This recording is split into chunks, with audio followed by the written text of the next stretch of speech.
Hi, I'm Ange from Fibre Arts Take 2 and welcome to another episode of the Friday Feature Artist Series. In fact, this is our 155th episode, so we couldn't be more pleased. We started off this series in 2020 and we invited Claire Benn to join us. That was the first of 4 times that Claire's been a Friday Feature Artist. Most memorably, she had a conversation with Dorothy Caldwell, which has been one of our most popular videos that we've had as part of the series. We've also collaborated with Claire on her signature online course, Out of This Earth, which focuses on earth pigments, soy and cloth. And tonight we get the absolute pleasure to talk with Claire again, but this time about her new Masterclass and Mentorship program called Beyond Technique. In tonight's conversation, we're going to be focusing on the components of Beyond Technique, including the mindset, habits and confidence that you need to take your artwork into the world. But before we welcome Claire into the studio, we could spend the next few minutes talking about her accolades, her awards, her books that she's written, how she's been internationally collected and exhibited. But instead, I wanted to share a video that we created during the filming process of Beyond Technique that really showcases Claire as a person and what this course means to her. So I'm going to play that video in a minute, and when we come back, we'll be live with Claire. So please have all your questions ready. We'll be here to answer them. And please help me also in welcoming Claire as our 155th Friday Feature Artist by sharing where you are in the world and saying a big hello. So let's get started. Seeing someone have a breakthrough as a mentor or an educator, there's actually nothing quite like it.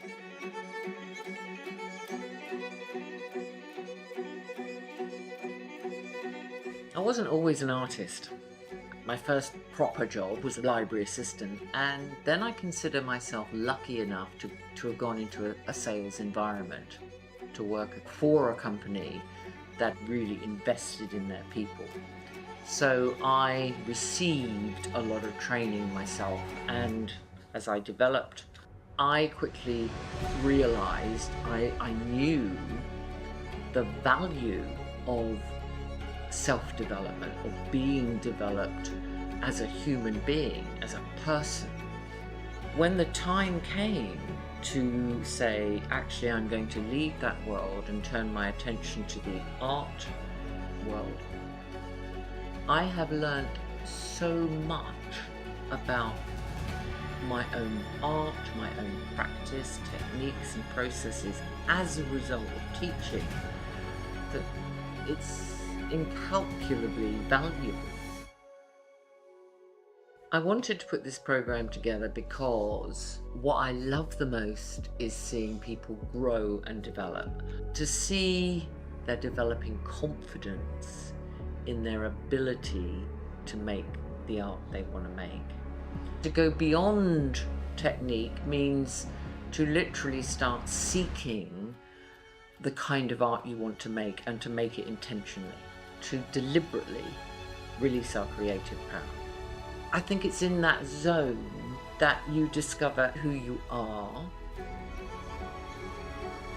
Intention for me implies a level of commitment. Once you commit, all manner of things are possible. But until you commit, maybe they're not. I think if I'd had access to this type of program, I would have learnt much more quickly all about the aims of good artwork, the principles and the elements, and the tools or devices I can use to actually make the great artwork. So that's a key thing. There may be people out there who are listening to this who are feeling a little bit nervous about applying for this program. And I get that. What I want to say to you is we will create a safe container for this work to take place in. Ultimately, I want to share that passion with you, and above all, I want to develop your skill set in how you approach your art practice. I really hope that you'll join us and break through the fear you may have, knowing that you're going to be in safe hands.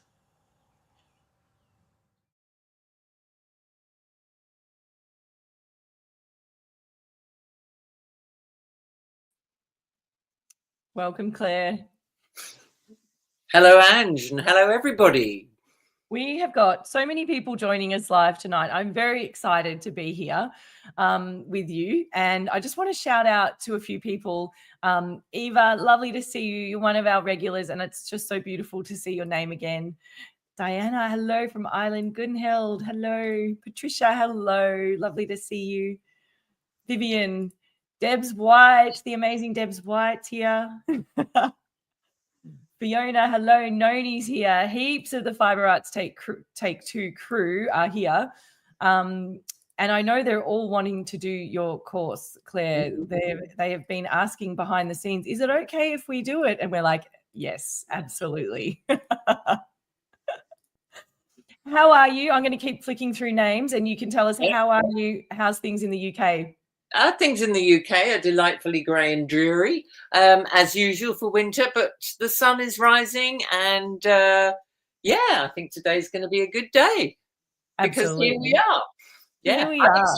I'm excited. Yeah, me too. This course has been over 12 months in the making.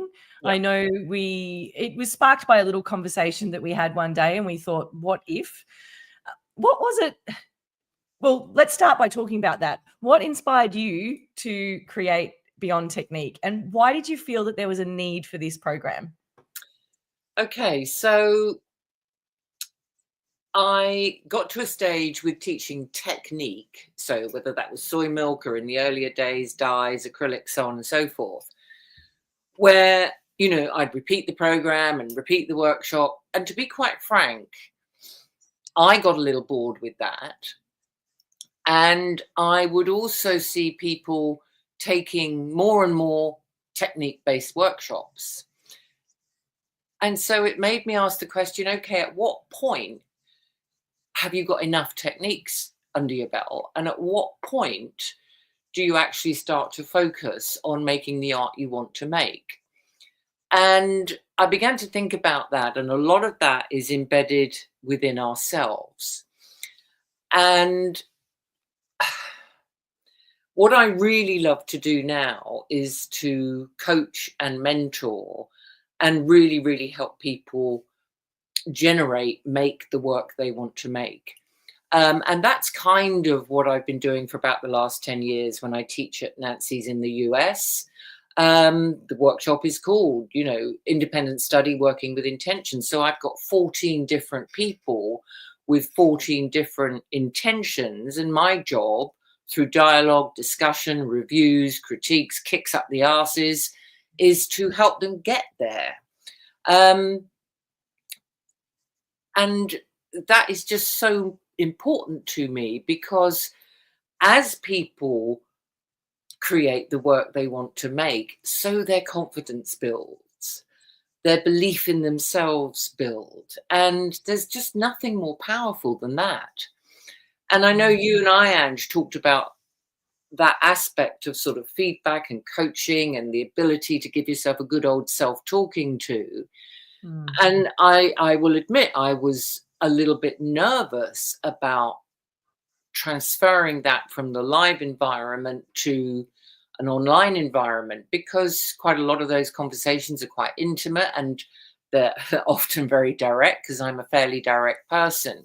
But the more you and I talked about it, the more I went, okay, well, let's go away and think about how we might manage this, which ultimately is how I developed the sort of 3 key sections of yourself, your art, and your audience. So much depends on the individual. So much, which I think we're going to discover. Absolutely. We've got lots of juicy questions around that very topic. Yeah. And yes, self-development, it all starts here, doesn't it? Yeah, it all starts in your head. Yeah. If you think about it, all our lives, we're born, and from the moment we're born, we develop, we grow, we expand in knowledge, in skills, in attitude. And that never, ever stops. And I know that sort of lifelong learning can sound, a little bit trite and a little bit of a cliche, but it's true. And I think if you stop learning at any point, then you will enter stagnation potentially. Oh, yeah. Nothing is static. We grow, we evolve. That journey is not easy. So, if anybody out there's got kids, they will know that at a certain point in a child's physical development, they will experience physical growing pains. Well, we Mm. might not have those physical growing pains at the ages we are. They might be more, oh, it's painful up here, or it's painful up here, in here. But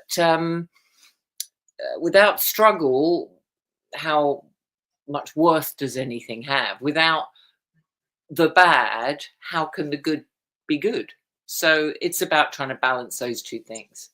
Yeah, The absolutely. Buddhists say we are all born into suffering. And our Yeah. job is to try and deal with that and find the joy.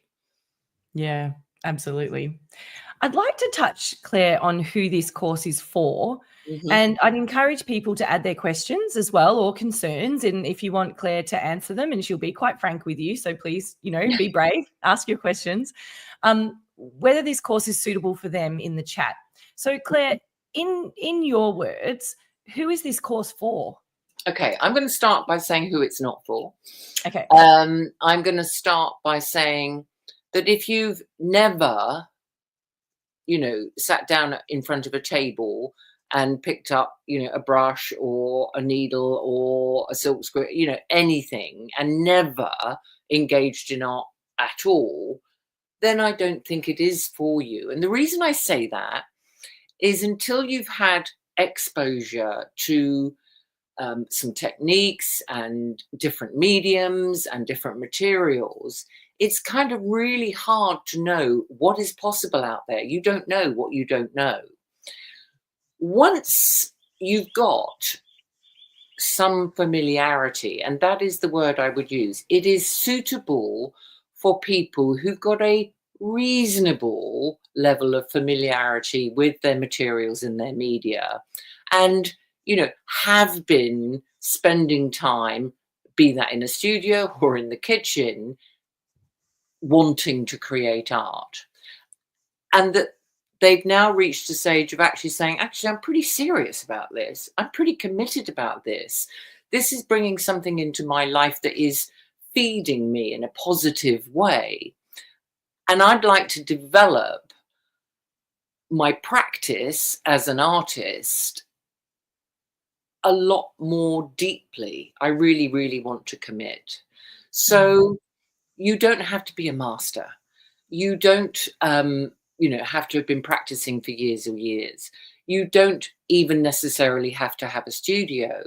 It is suitable for anyone who wants to develop a way of working that works for them, who wants to answer some challenging questions about why don't I make when I really, really want to make. It's suitable for people who want to develop their compositional eye. It's suitable for people who are perhaps at that stage of thinking, well, I'm making this art and I'd kind of really like it if people could see it. So I would say it's not for the rank beginner, not for the sort of virgin to the media and materials, but for people who've, had a little bit of experience. What about the people who have had a lot of experience in a lot of different mediums? They may have taken a lot of courses. They may have taken a lot of our courses. How will this course help them to focus or almost pinpoint on which medium they want to move forward with? Okay, so I think when you begin to say, oh, I'm interested in art, inevitably you're going to expose yourself and learn about a lot of different techniques, different mediums, different ways of working. And that's fine. It's a little bit like sort of taking a foundation in art where what's this all about? And what's this all about? What I've observed, though, having been out there teaching for a long time, is there can sometimes be a tendency for people to develop what I call a butterfly mentality. When, another nice course comes along and there it is, a pretty flower that looks attractive and smells attractive. And, I think I'll now hop over there and learn this technique, that technique, the other technique.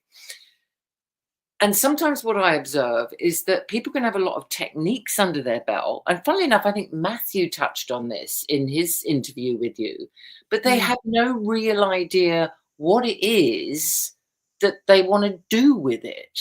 So part of this course is to try to help people think a little bit, what am I trying to visually communicate out there in the world?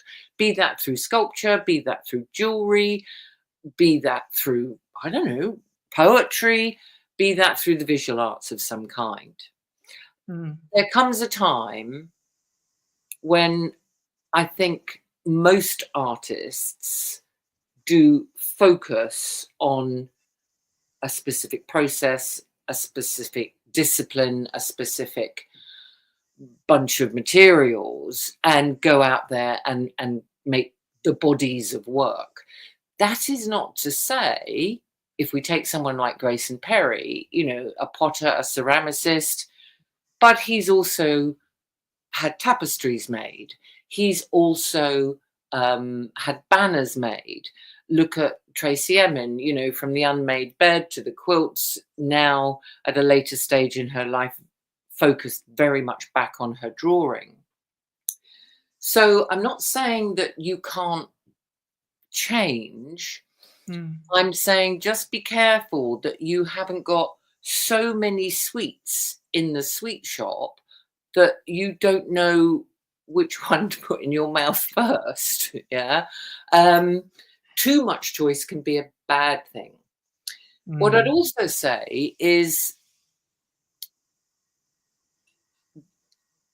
if you have a clear intention, an inspiration, an idea, a kind of vision for what it is you're trying to share with the world, as long as that is underpinning your practice, then yes, of course, at times you'll say, actually, I need to go back and pick up that tube of acrylic for this particular approach. Or, actually, I actually do need to go and learn how to do some basic stitching, because, you know, stitches covered with paint would, I think, look really good on this.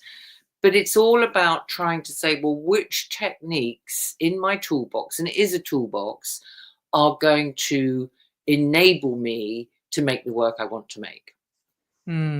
Yeah, brilliant. We've just had a comment here from A. She says, or he says, that's me, a lot of techniques, but not yet landed on converting that into my focused thing. I assumed I wouldn't be ready for this course as I don't have a clearly formed body of work.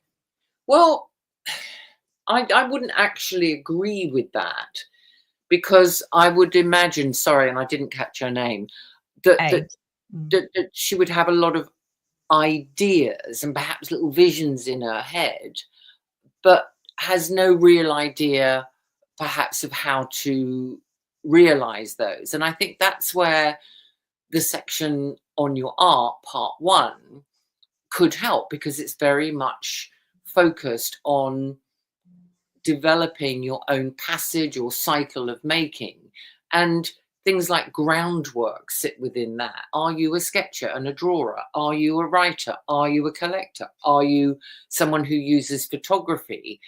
To try and help people narrow down, what are the things that I respond to, that I need to do to help me birth my artwork. And that's very much what a passage of making is all about. What I share is my passage. I'm not saying it's going to be your passage. What I'm saying is, from what I share, I'm hoping you'll be able to build your own passage and understand what processes bring you the joy, what processes and techniques and mediums enable you to get the art out into the world. A body of work will come. When I first started, I didn't make a body of work as such. I was very much in that process-led call and response zone of, oh, you know, I've done this to my bit of cloth and this is what's happened. Now what am I going to do? Oh, okay, I think I'll do this to it next. So each piece of work got birthed as a result of the processes I was using. And then along with paying attention to things like composition, I was able to get more and more pieces to a finished level. And I reckon that, I don't know how long that took me, but it took me a long time. But at a certain point, I wanted to focus on one particular thing and try and make 10, 20 pieces that visually communicated, in my case, how I felt in a wilderness landscape. So I think, okay, so you haven't built, a formal body of work yet. I really don't think that matters, because I think this course could help you do that. Yeah, absolutely. Claire, you spoke about the passage of making. Shall we touch on that now, since you mentioned it? Yeah. So the course is broken into 3 sections, and the first part of your art covers this cycle or this passage of making. Yeah. This is the graphic that you've designed, Claire. Can you talk us through that? Yeah. I've done a lot of reading as part of my own self-development as artists, be that on different ways people approach their work and so on and so forth. So I sat down and I thought about, well, what do I actually do? And this is what I came up with. So, for example, you'll see there inspiration. The next one is fermentation. I haven't seen that in other examples of different making cycles.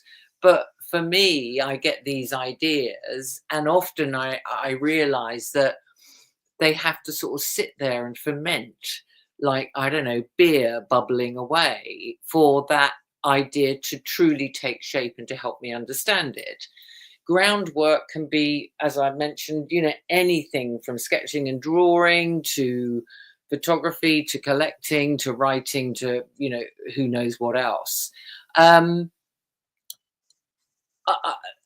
would also jump back to say inspiration is not a given, in the sense that I don't believe that everybody has to go into their making cycle with this sort of fabulously well-formed idea, because being a process-led artist where your materials and your method of working get you to your outcomes is just as important. And Matthew Harris, again, is a great example of that.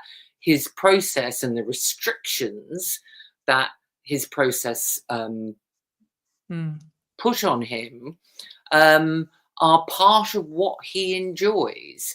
I was process-led.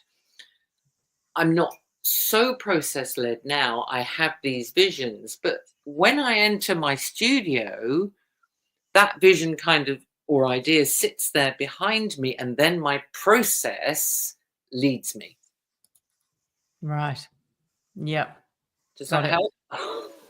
Yes. Yes, Okay. I think so. And then we're going around this circle of making. And so we're evaluating, we're going and refining. And then that sort of does that little loop, doesn't it? Those 2 steps, we start, we're actually in the making zone. Sooner or later, we have to step back and evaluate and see what we've got. Yeah, look at it properly and say, well, is it getting there? If not, why not? What do I need to do next? So on and so forth. And it's this evaluation stage of the passage that I think a lot of people struggle with, because they're working in isolation. They're not necessarily have developed that self-talk or giving yourself feedback muscle, and that is so vital there. It's coming up with ideas as to how to move the work forward, and then having done all of that in the evaluation stage, we then refine the work, and then we might have to flip back into evaluation. So I truly believe that sometimes you spend longer looking at the damn thing than you do, slapping the paint on. And that's fine. It's work. It's the hardest work you'll ever do, I think. Yes. Yeah. You spoke a lot about that in Out of This Earth as well. The contemplation time can't be underestimated. Yeah, can't. Yeah. Yeah. Well, I think you're absolutely hitting some notes for people watching live. So Pascal says, I'm currently the butterfly type for years. I have a lot of pieces I do not know what to do with. How can you, hello? I think maybe it's how can you help? Hello. How can you help? How How can can you help? I?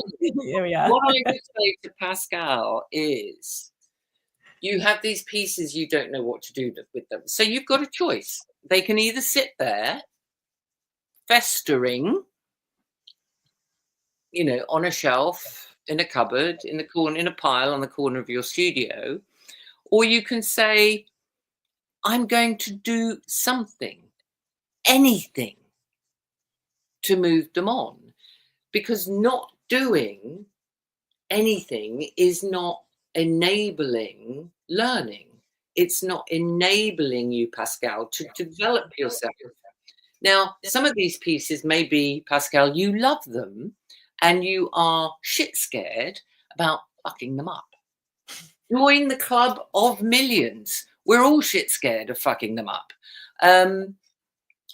But we have to turn that fear into curiosity and reframe it into trying to feel an excitement about, I might fuck this up, but I'm going to discover something about composition, or whether, you know, doing X is a good thing to do on top of Y.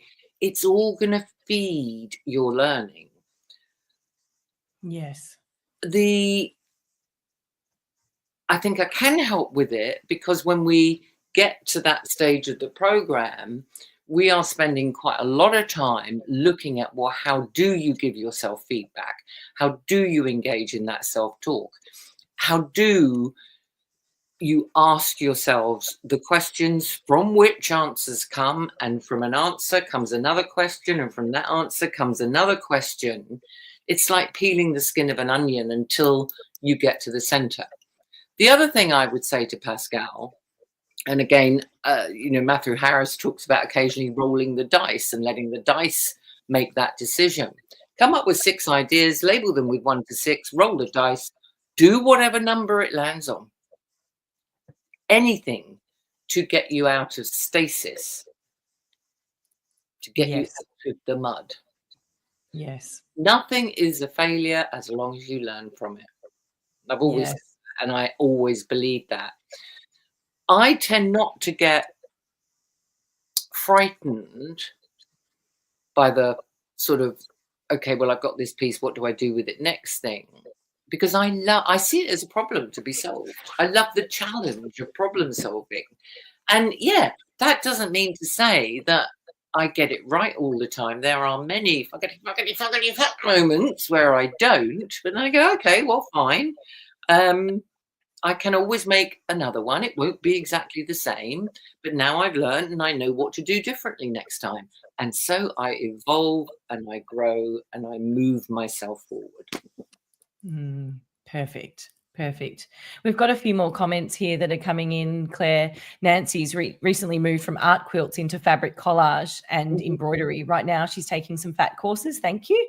To contact, I think maybe that's connect and express what's really important. So good on you, Nancy. Right. And in a way, art quilts to fabric collage, that I see those as being quite overlapping and linked, because an art quilt, assuming it's not whole cloth and it's construction, it's cut and reassemble, there's a lot of parallel there with collage, a lot of parallel.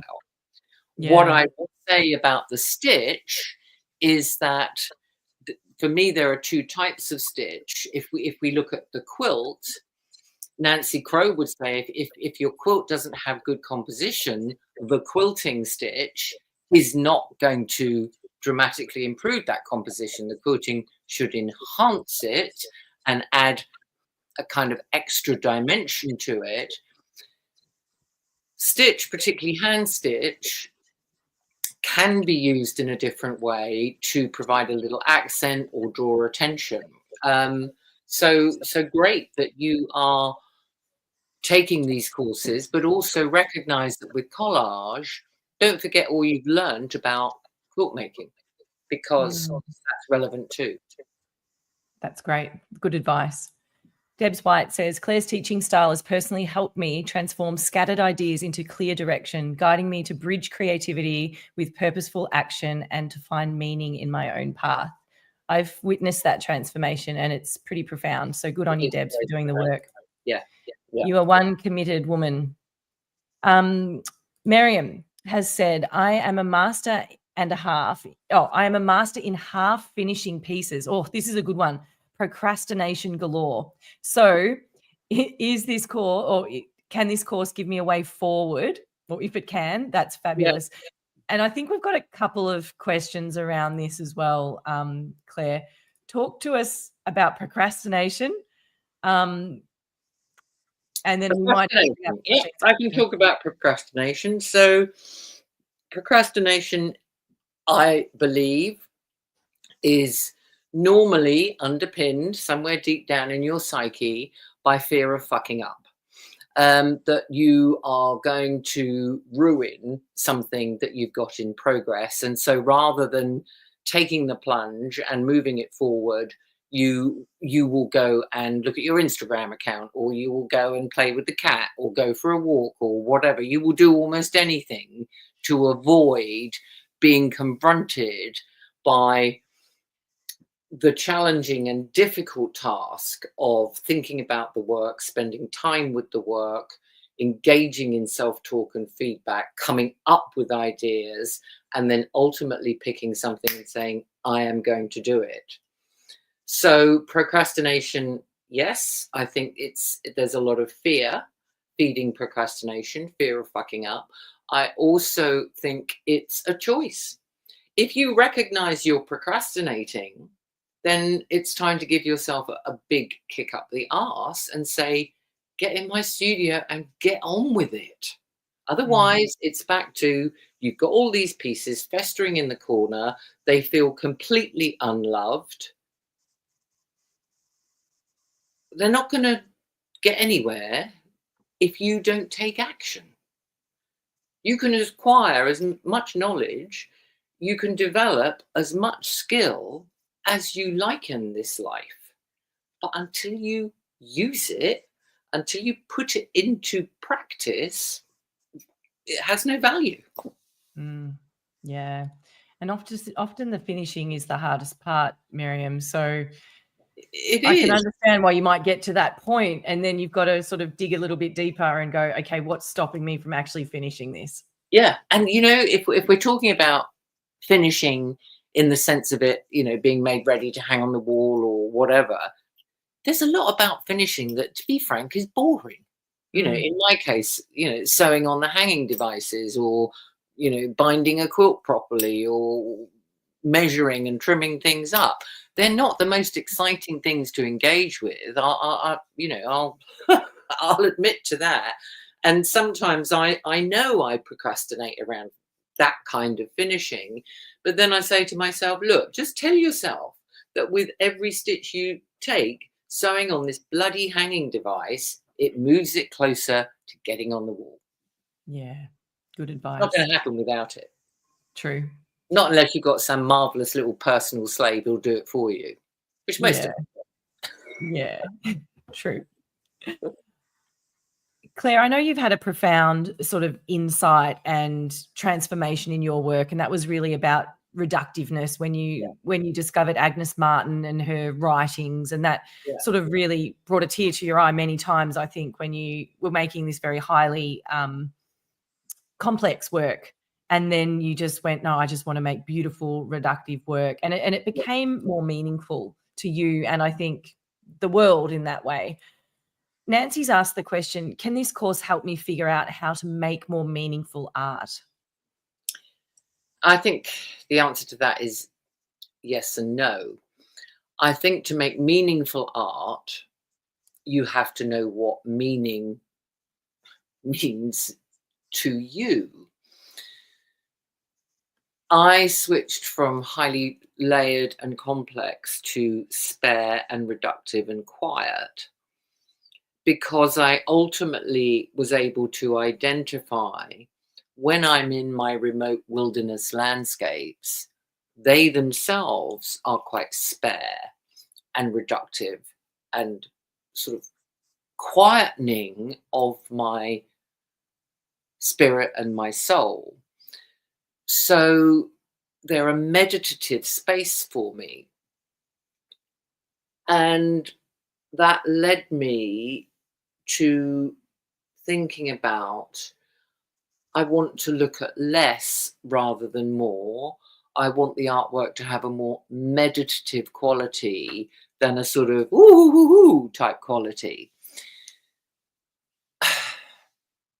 The other thing I would say is it's not the same as, let's say, Donna Watson's Essence of Identity masterclass. Mm-hmm. Now, I don't know, whether that's a workshop this individual has undertaken. It is possible that that would be a better one to take, because that is about identifying what is it about the world, yourself, what you're seeing, what you're hearing, what you're experiencing that connects with you, and locking into what are the, how do I want to communicate visually? So that may be a better workshop to do. Mine is more to do with developing an art practice, developing your ability to give and receive feedback, be that with others or yourself, developing your compositional skills. And of course, the whole first section on the self is confronting yourself and getting yourself out of what might be called the victim position. So I can't guarantee that this would be perhaps quite the right thing. Maybe Essence of Identity would be better. I'm familiar with the workshop. I'm familiar with many of the activities and exercises that Donna uses, having done them myself. And I think they're very, very powerful. So, yeah, I'll be honest about that. Yeah. Thank you, Claire. Now, we have a question. We have a couple of questions actually around dates and when things are available, and people may be traveling during this time. They might be working part-time. They might be studying part-time. Philly's asked, do I have to be available for specific times and days? And if so, what are they, please? And I'm already a part-time student. So Philly, we're now going to put up a link to a calendar that you can easily download, and that's going to have the dates when the course modules are released, and also when we've booked in our live Q&As already with Claire. So there's going to be, this course is going to be drip fed over a 9-week period. We're going to have 4 live Q&As during that time. And there'll be plenty of support, of course, during the Facebook group. So Daniel, if you wouldn't mind popping that link up there. This is what the program looks like. If anyone can screenshot that, they might be able to do that as well. But we'll certainly put a link up to that calendar. It's down in the comments. And it's also on our website underneath the frequently asked questions, so that you can find that there as well, Philly. It's probably a good segue, Claire, to talk about that. You did divide the course into 3 sections, like yourself, your art, and your audience. Yeah. Can you give us a brief overview maybe on each section and why you designed it to be drip fed over that 9-week period? Yeah, I think it's a little bit like the passage of making, isn't it? When we learn anything, we have to go through an evaluation stage. We need that time to reflect and figure out, how am I going to adapt this? Which bits work for me? Oh, that makes sense, but I need to come up with new language around it, or whatever. So the drip feeding is very much designed to give people time to absorb and take time out for some self-reflection before the next part comes in. And this isn't a workshop that's technique-led, so I'm not necessarily expecting anybody out there to produce, a ton of work in progress while they're at it. This is actually much more about thinking and, as I said, trying to get to grips with developing a practice. And I'd almost rather, particularly, let's say, when we get to the composition stage, that people are out there looking at art and looking at art they love, but also trying to say, so now let me look at the composition and understand what makes it a great composition. Looking at art, they think, oh God, that's horrible.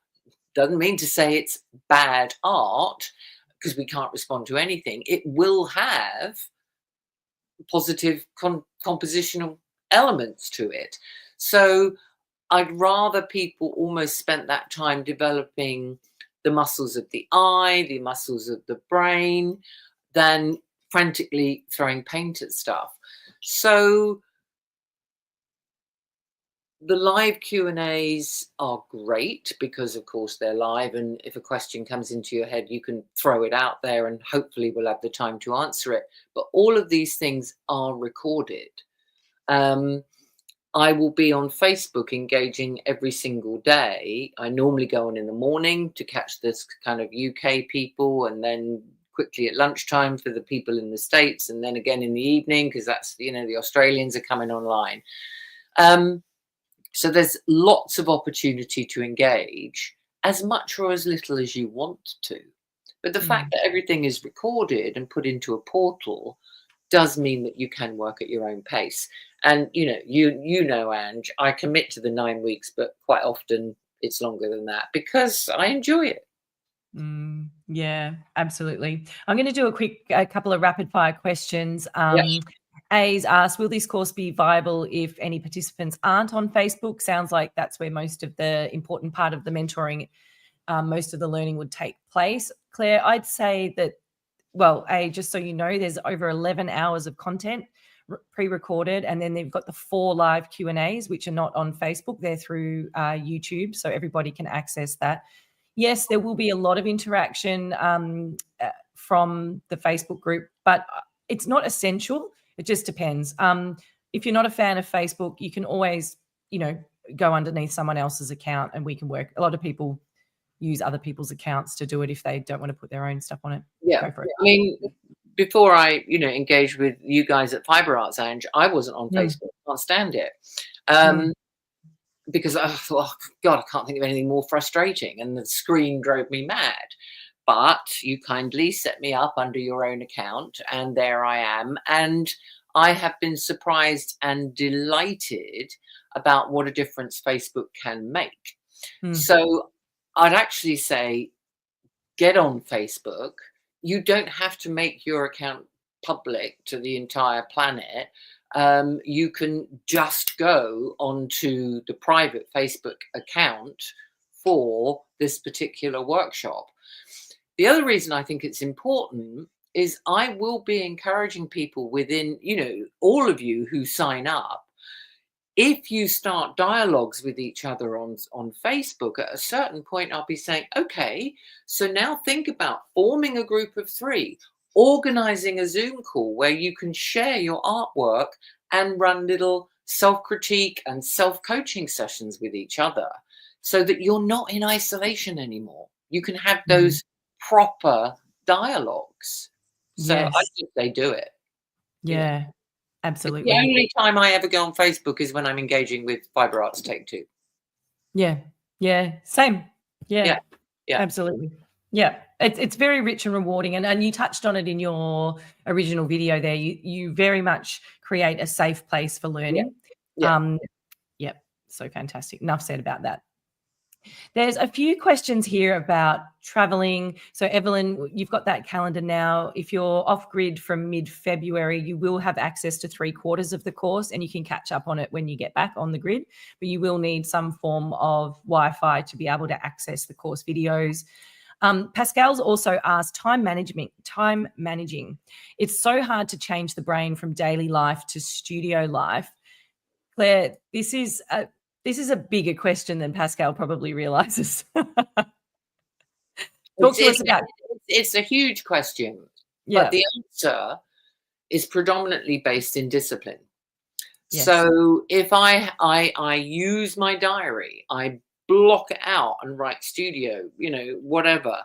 I do not have a phone in my studio. I do not have a computer in my studio, unless I'm doing something like research, in which case I might do. But if I'm actually, getting my fingers dirty or stitching or whatever, I don't have any distractions in my studio, none whatsoever. I limit my computer time. I go on, I deal with whatever emails I deal with, or I engage in, my Facebook at specific times of the day. I structure in what I call the yucky things that are going to detract from my studio time. I get them done and I get rid of them, and then I walk away into my studio and I don't look back. It's discipline. Yes. It's such a huge part of Claire's course. It's Yeah. about commitment, discipline, and intent. Yeah. Yep. Amazing. If Pascal, if you want to badly enough, you'll do it. Mm. How big is the desire?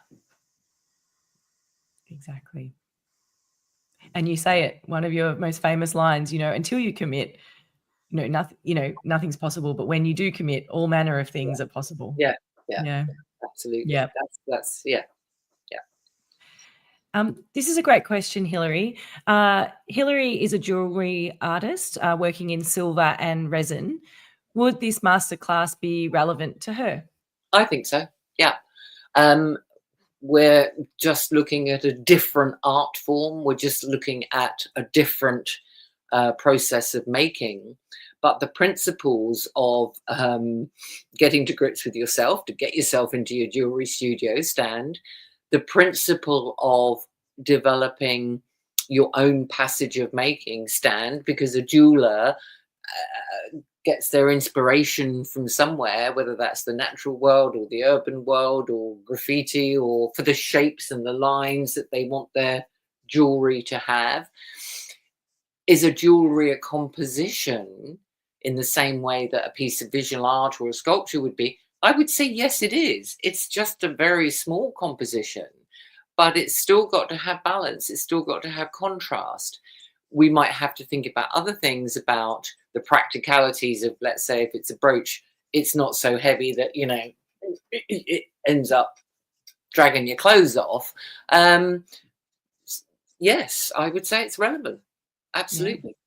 Yeah. We actually had a great conversation just while we were waiting to go live. Somebody was asking a question through our customer service about they're very much a 3D sculptor and they're very good spatially in working with objects, but they really struggle when it comes to looking at sort of flat surface level composition. Okay, no, she wasn't a sculptor. She had taken, can't remember her name, sorry, lots of these questions coming through. She'd taken at some stage a course on interior design and realized we had this innate ability to arrange objects, things on the shelf, furniture in a room, whatever.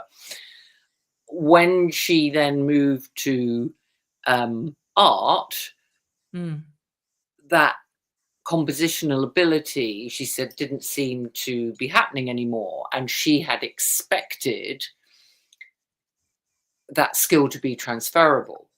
Well, what we're talking about here is aptitude. So there are, I think, 9 different aptitudes that we all have, from mathematical to language skills to visual skills to spatial skills, and we are all different in terms of those aptitude.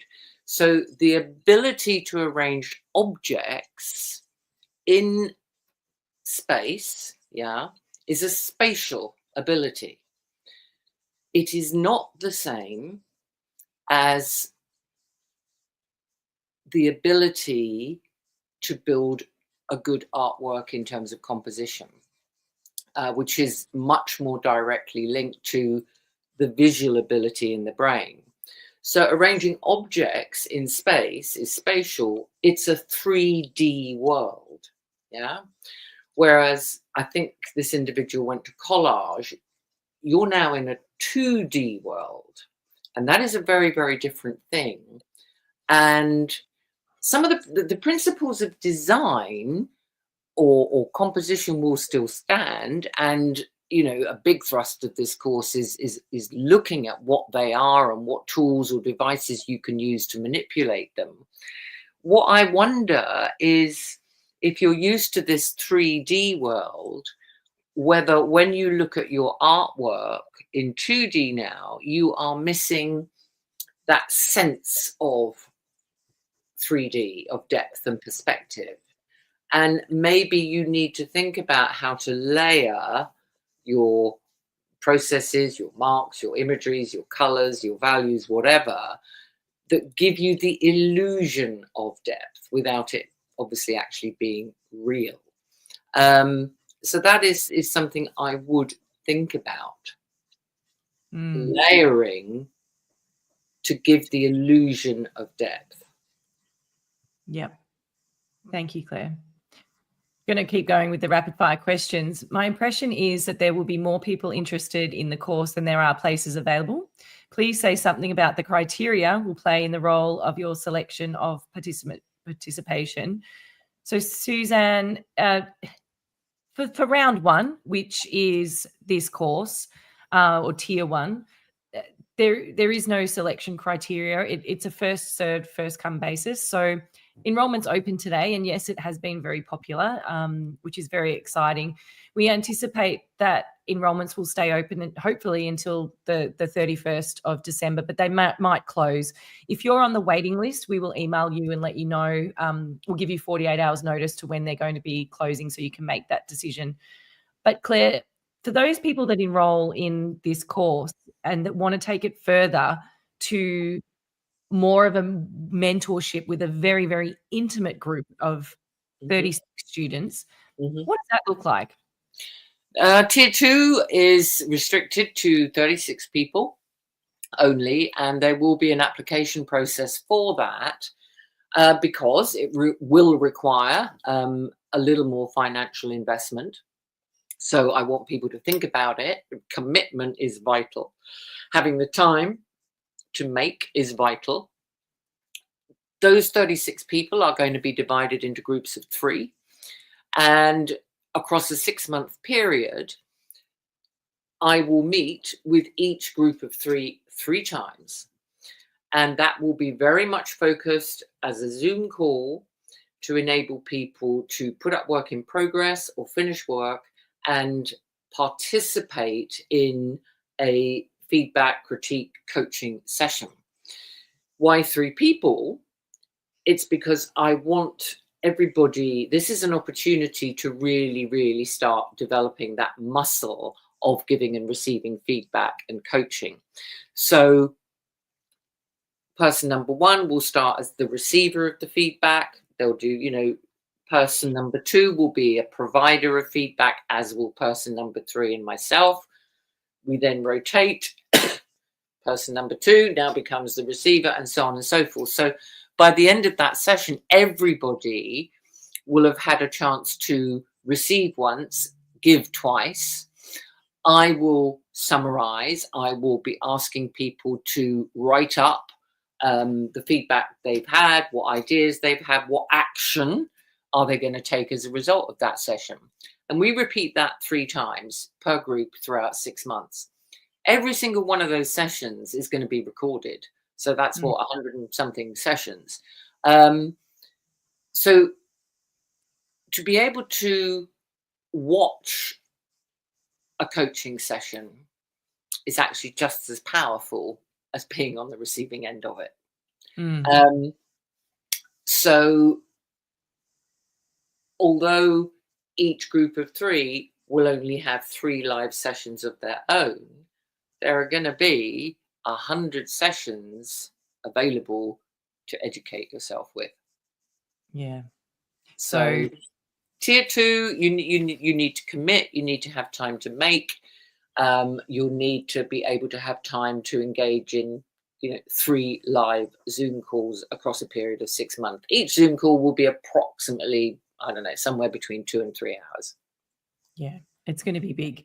And it's just important to note that opportunity is only available for people who enroll in the Beyond Technique online program. Yeah, because we all have to be speaking the same language here. Exactly. Yeah. So we haven't heavily marketed the fact that there's a tier 2 and there's actually a tier 3 as well, which came off the back of one of our amazing ambassadors, Noni. She was saying, well, if I'm doing all this work, Ange, I want to exhibit it. Where are we exhibiting? And so Claire and I got our heads together, and tier 3 will be a white wall exhibition at Festival of the Quilts in 2026. So this is an amazing program for those that want to take it that far, but we also realize that not everybody will, and that's okay. Yeah. So the program in itself, Philly's already asking, what are the tier 2 dates? We will get them to you, Philly. Don't you worry about that. That will we're going to have a separate live Q&A for that. And that'll be early Feb. So you are getting ahead of yourself a little bit. Let's continue. But it is very exciting, Claire. And but this program in itself, the Beyond Technique program, is going to be so valuable for so many people. Yeah, tier 1 in itself is a professional development masterclass. End of, whether you do tier 2 or not. Yes, absolutely. You touched on it, Claire, and it's such a huge component of development as an artist. And one of the things that I learned so much from you was this idea of giving and receiving feedback, but not only giving and receiving feedback, it's effectively giving feedback and that effectiveness of that. Can you talk about how, or explain to us a little bit about what it means to be the observer versus the judge, and the importance of critique and being your own critique in looking, because we're not always going to have a group of people around us, let's be honest. So how can we be our own critique in our own mind when we're in isolation working at home and we get stuck? Yeah. So what often happens is people will put up their work and look at it, and immediately the judge steps in. And I see the judge as this, kind of little horrible slimy monkey sitting on my shoulder that's going, what were you thinking? Or you should know better than that. It's very negative. So we all have the judge sitting there on our shoulder, and we have to look at that judge and go, okay, none of this is particularly helpful. So now please switch into observer mode. So if that judge has said to you, well, that's a piece of shit, you turn around and you look at it and you say, okay, fine. What do you see specifically that makes you feel that way? Be specific about what you're looking at. So you're turning judge, which is negative, into observer. Now, an observer can observe critical things that need fixing or developing. They can also observe what I call affirmative things that are working. So to be an observer, and I think I use a quote from a lady called Katharina Wiesling, which is to see with soft eyes and to simply notice what's there. Another way of looking at it is the observer extracts information, data, in our case, visual data, and notes it and says, what's good about this, what's missing, what's not so good about what I'm seeing in front of my eyes.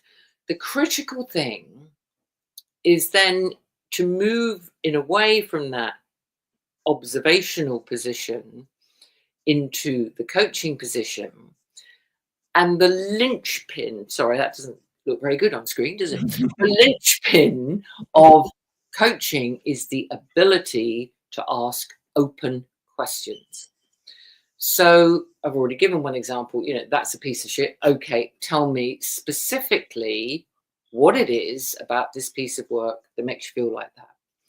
So somebody might then say, well, color combination's a bit weird, isn't it? Well, a little bit of judgment creeping into that. Again, you've got to fire back with a question and say, the color composition's a bit weird. Please, can you be more specific about that? What makes it weird for you? Is it that they clash? Is it that... Be specific. So it's all... I can't underpin strongly enough how being specific in your question will drive much more focused and meaningful answers from which another question will come. from which another answer will come. And as I think I said earlier, it is peeling the skin of the onion to get down to the truth, the kernel, the sweet, soft center, there in the middle of it. So a lot of it is about developing questioning skills to yourself so that you're almost wearing two hats when you're engaged in self-talk. Yeah. Now, the judge is an interesting one because I can stand in front of my work, and we've got examples of me doing a self-critique in the program, and I might look at it and go, "What were you thinking, woman?" I think we can say things like that as long as it's done with a sense of humor and a bit of irony, yeah, because we are all going to fuck up and make mistakes, and let's face it, what was I thinking when I did that? But it's not something you dwell on. It's like, well, okay, it happened. Right, now let's get down to business. What's going on here? What have I got to do to fix it? What have I got to do to move the work on?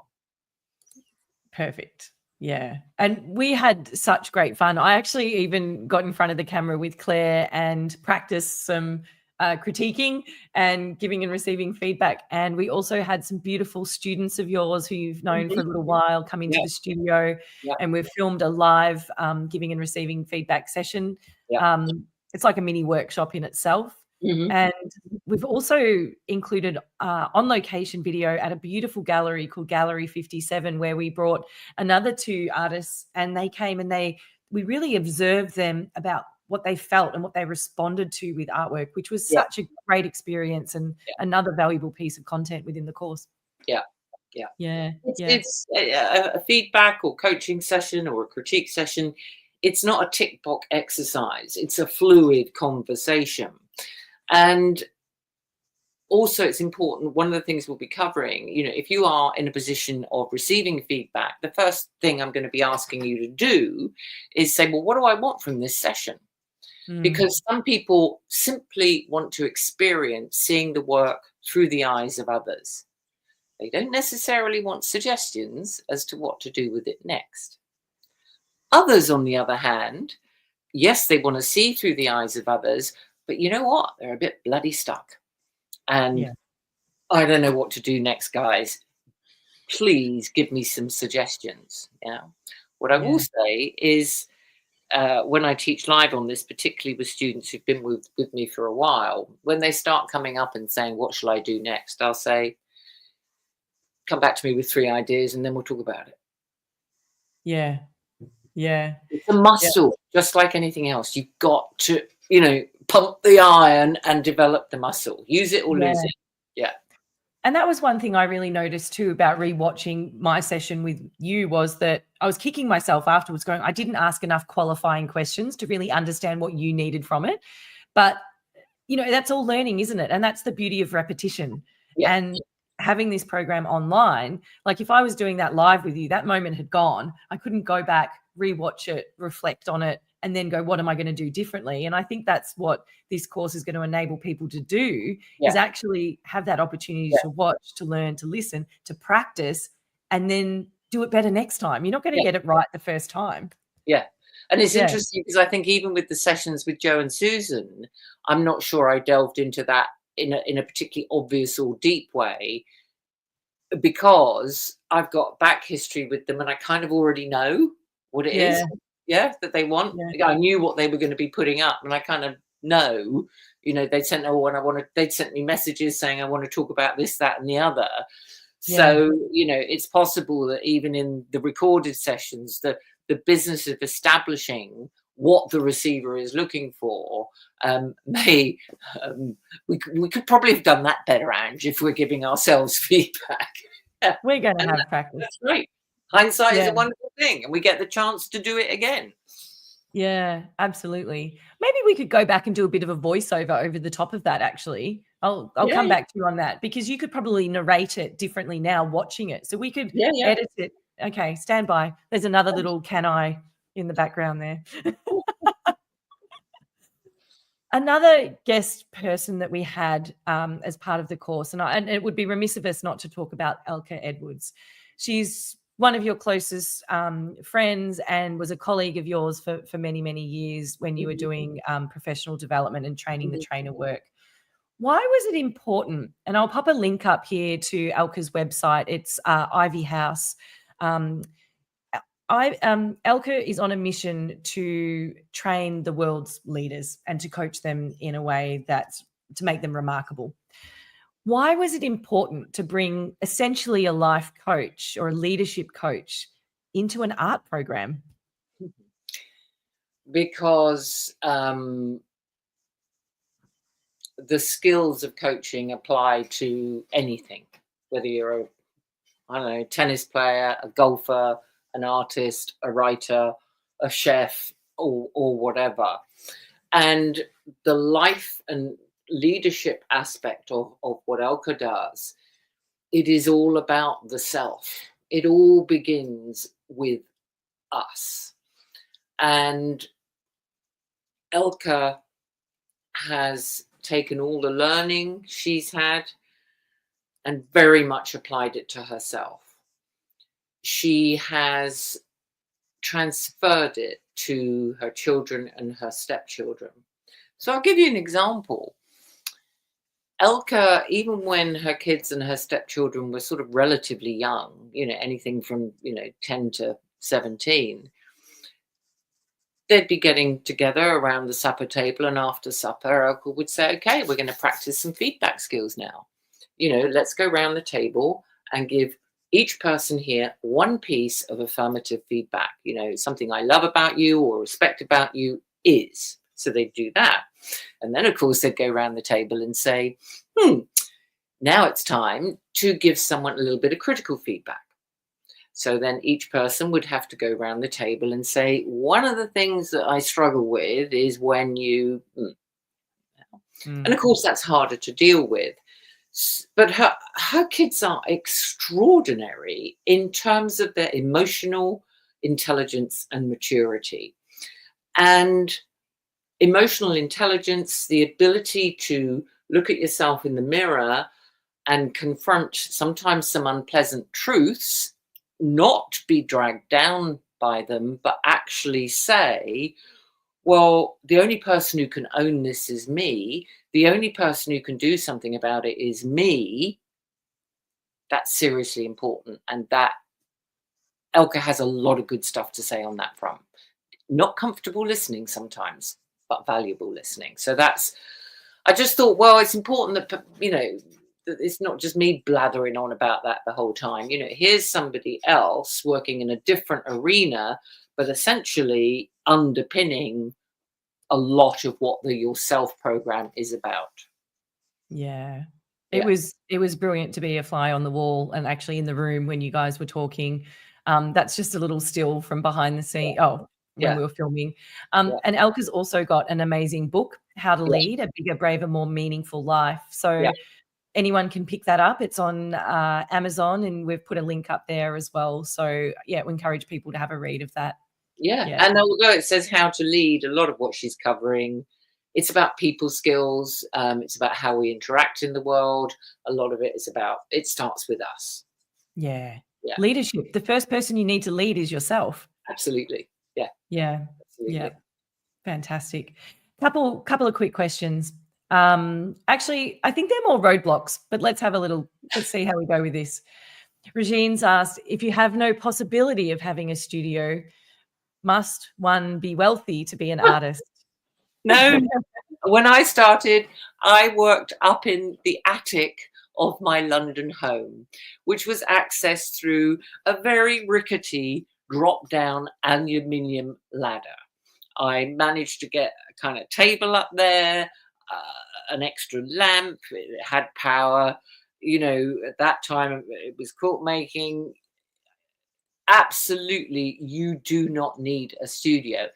I would say it's a pain in the ass to have to set up the kitchen table or the dining room table every time you want to do some work, and then, now I've got to tidy it all away. And I talk about that in the program about, are there some little things you can do to try and make life easier on that front? But absolutely, you do not need a studio.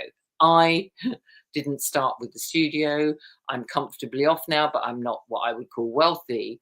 When I switched to wet work and we've moved to the country, I had this sort of, what I call mud room, where we fed the cat and the dog and the washing machine was out there and it was all a bit of a mess. I used to have to put all my buckets and trays on the floor, and the cat would come through the cat flap and bloody well walk through them. So now I've got to catch the cat before it walks, dive through the house, so on and so forth. A lot of people I know work out of their garages. My friend Susie Corrin used to work out of a little shed in her garden. And in the winter, she would have to wear mittens. And there would come a point where she couldn't use wet process anymore because it was just too frigging cold for the media as well as for herself. So, no, what you don't need a studio. What you need is commitment and determination to make it so. If you want to make, you'll make. Yes. Powerful. Very powerful. I hope Regina's still here and you've heard that one. So thanks, Claire. Well, this is a chestnut. A lot of talking about art, but what if you consider yourself a craft person mainly? I also think about myself as a crafts person. I could not get my art up onto the wall without the craft that underpins it. Yeah. My craft is my ability to understand my medium, use it the way I want to use it, use my paintbrush in the way I want to use it. I stitch a lot, and a lot of people see stitch as a craft rather than an art thing. Of course, if you're Tracy Emin, you can use stitch and it's perfectly acceptable, but less about that. So, of course it does. It's about making. Yeah. And for me, beautifully made craft is art. End of. I want to see evidence of the maker's hand in what I look at. I don't want to see something that is so perfect it's sterile and could have been printed by a machine or some AI bot floating around in the universe. So absolutely. It's I use art only in the sense that it's art in terms of we're looking at it. But a beautiful basket is art. A sculpture is art. We had the jeweler lady on earlier. A beautiful piece of jewelry is art. A beautifully cooked meal assembled in a gorgeous fashion on the plate, as far as I'm concerned, is art. Poetry is art. Good writing is art. Music is art. So let's talk about the arts as a whole. Grayson Perry, he's an artist, but he is the first to say that craft really matters to him. And one of the things that I think ultimately made me decide that I didn't want to do something like a master's is that I am more interested in the craft of making than I am about writing a dissertation about my work. Yes. Powerful. Miriam says, think an artist has the passion, desire, and drive to create. Yeah. Whatever that creation is, as I said, could be a gorgeous dessert. Yeah, absolutely. I own some handmade calligraphy tools. They're little pieces of art to me. They're tactile, they feel beautiful, they look beautiful, they're balanced in my hand. They're little tiny pieces of art. Yes. Yeah. So the arts we're talking about here, everything is underpinned by craft. Thank you so much. And I hope that that's a good question. I hope that helps answer your question. We've got a couple more quick questions here. One more of your students. Where are you, Krushed? I saw your name. I'm coming up for you. Here we go. I've known Claire for years and have so much respect for her teaching. I know sometimes she gets annoyed with me. Yes. I am interested in doing this course, but at the moment I'm at a crossroads. Sorry to continue. Should I wait or take the plunge?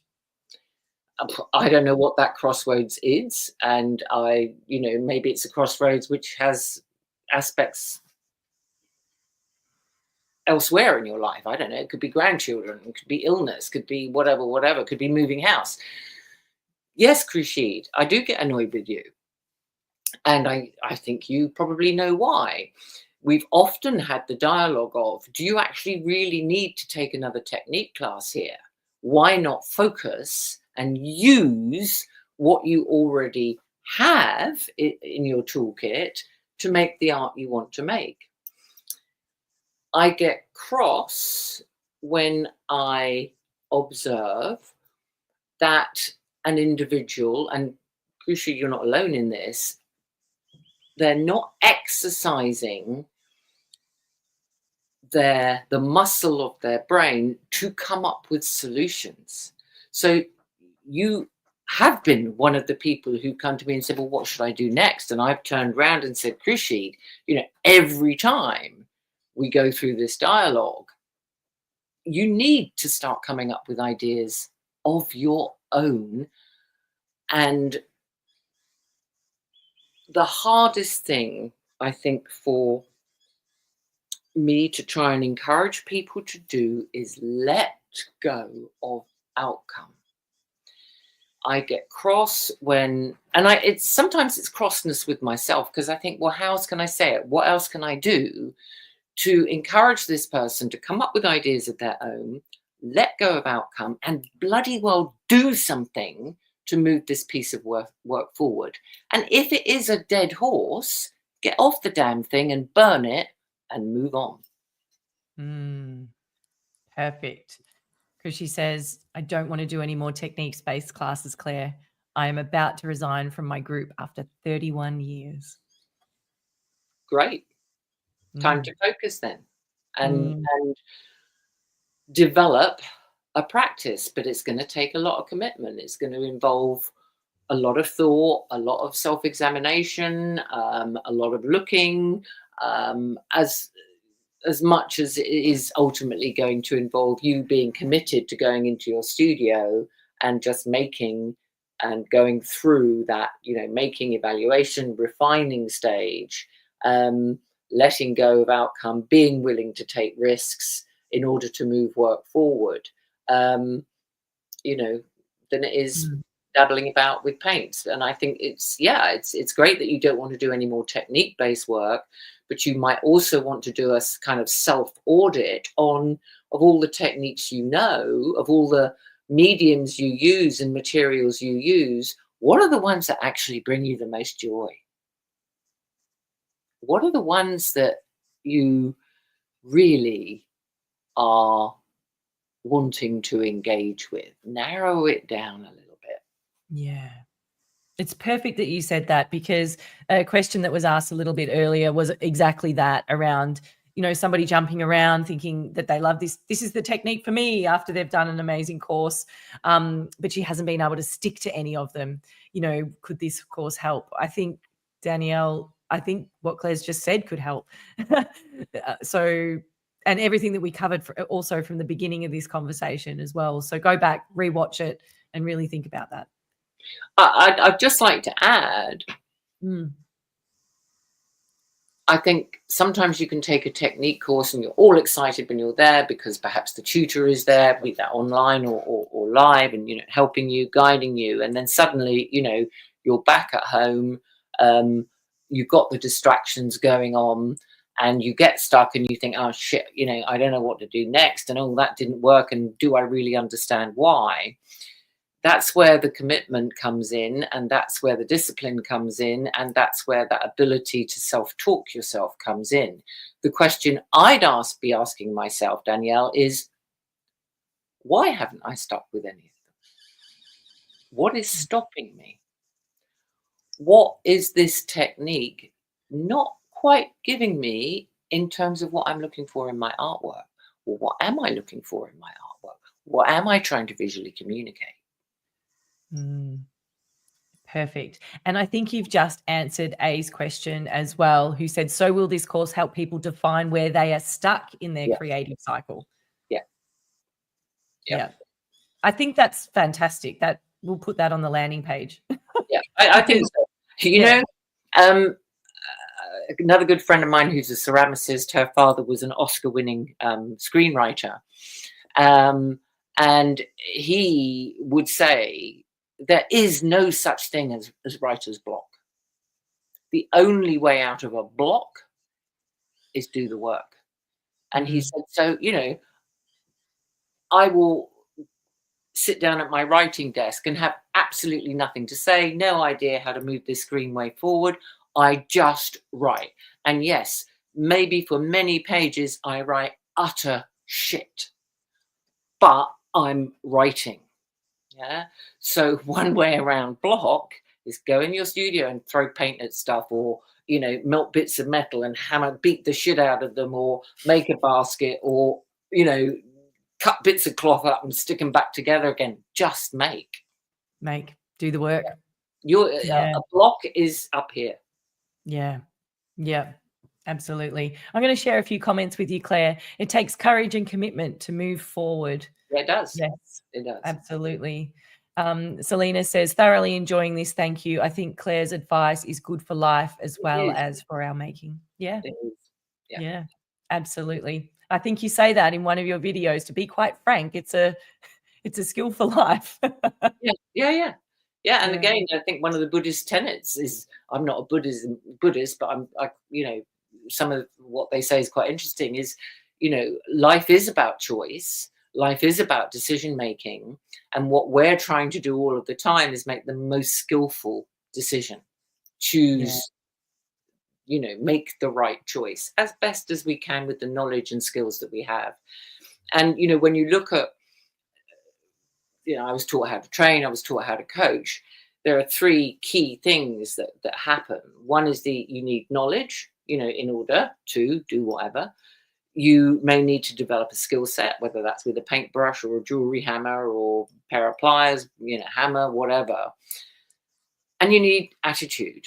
And of those three things, knowledge, skill, and attitude, you can read. Knowledge can be acquired in all sorts of different ways. Skill can be developed through practice. Attitude, that's down to you. Mm-hmm.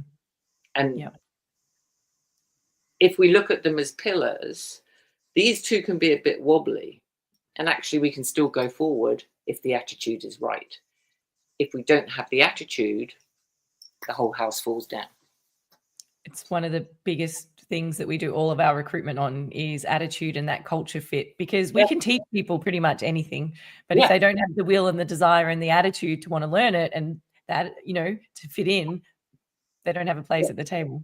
Yeah.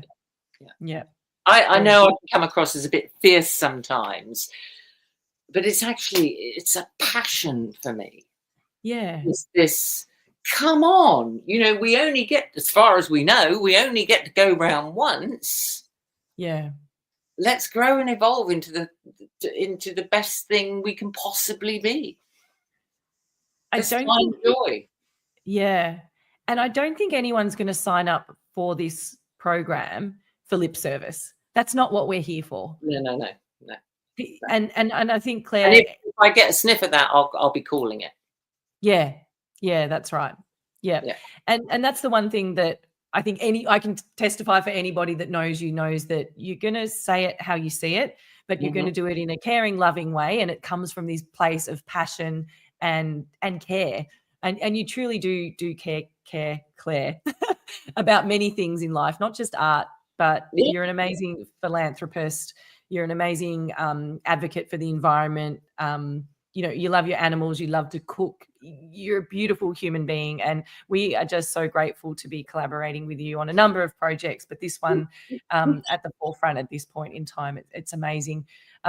We do have, for those of you who might be on the fence about joining and maybe struggling financially, we do have a grant program available for this class. Details of that are on our website underneath the frequently asked questions, and that was the impetus of Claire Benn. I'm not going to hide the fact that it was, and we're very, very grateful to have that opportunity to share with people. So thank you, Claire. My pleasure. Yeah. On the theme of thank yous, we've been going for almost an hour and a half.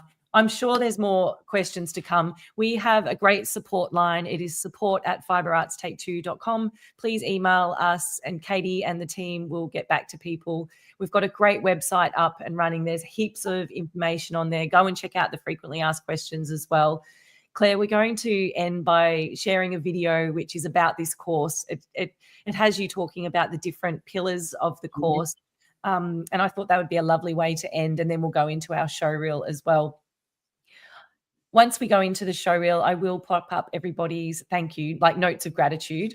So please start popping them in the comments now, everybody. Please say thank you to Claire. Her generosity has been amazing. And if you don't mind, I'd just love to say a few shout outs to some very, very important people that helped us pull this course together. The team. The team. First of all, there was Kat and Gary. You will notice when you enroll that Kat made some cameos and is no longer with us on this earth, but is with us. There is a new Kat. There is a new Kat, of course. There she is. Well, that's not the new one. That's the old one. We will see the new one on live Q&As for sure. A big thank you to Debs White, who was there during the filming process and helped develop the course with Claire. We couldn't have done it without you, mate. You're amazing. And you get to now be one of Claire's amazing students and enjoy it from the other side of the desk. So thank you so much from the bottom of our hearts.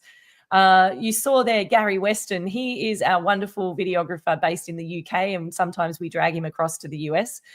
He is very, very capable, and we couldn't have done this without him. Anna Pick, our wonderful editor, she has pulled out all the stops for this class because, as you can imagine, a class with no technique is a lot of talking to camera. But Anna's done an astonishing job of not making it too what I call just a talking head.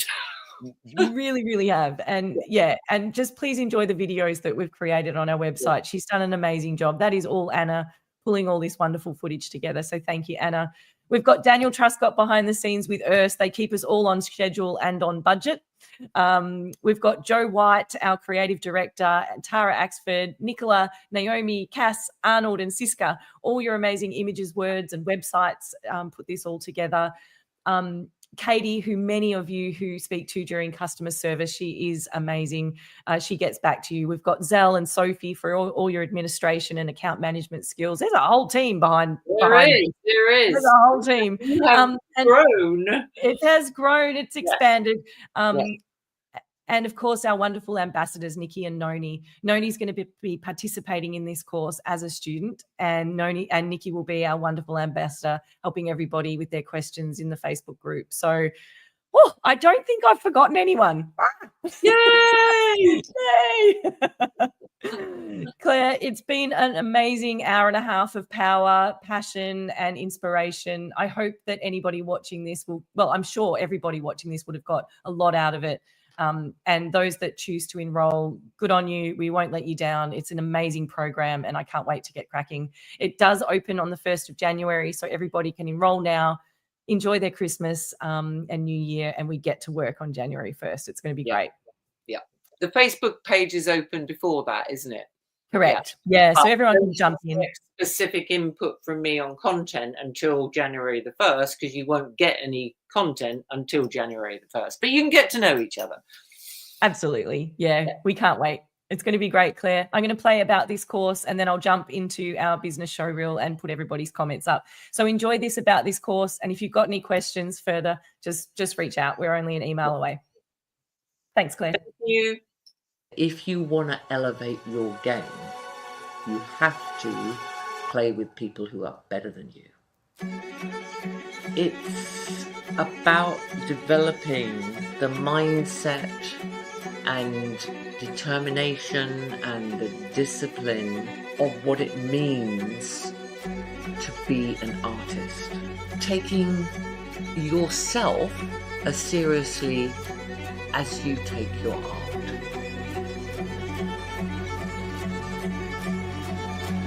We begin this program with a section called Yourself, because ultimately it's all about you in terms of how you approach your practice, how you build your practice. I've brought in a professional life coach within the field of leadership to enable you to get out of the place of hopelessness or sitting in what I would call a victim position and climb the ladder of ownership. The second section is your art. It's so big that we've divided it into two parts. The first part, looking at a passage or a cycle of making and what might be involved at each different stage.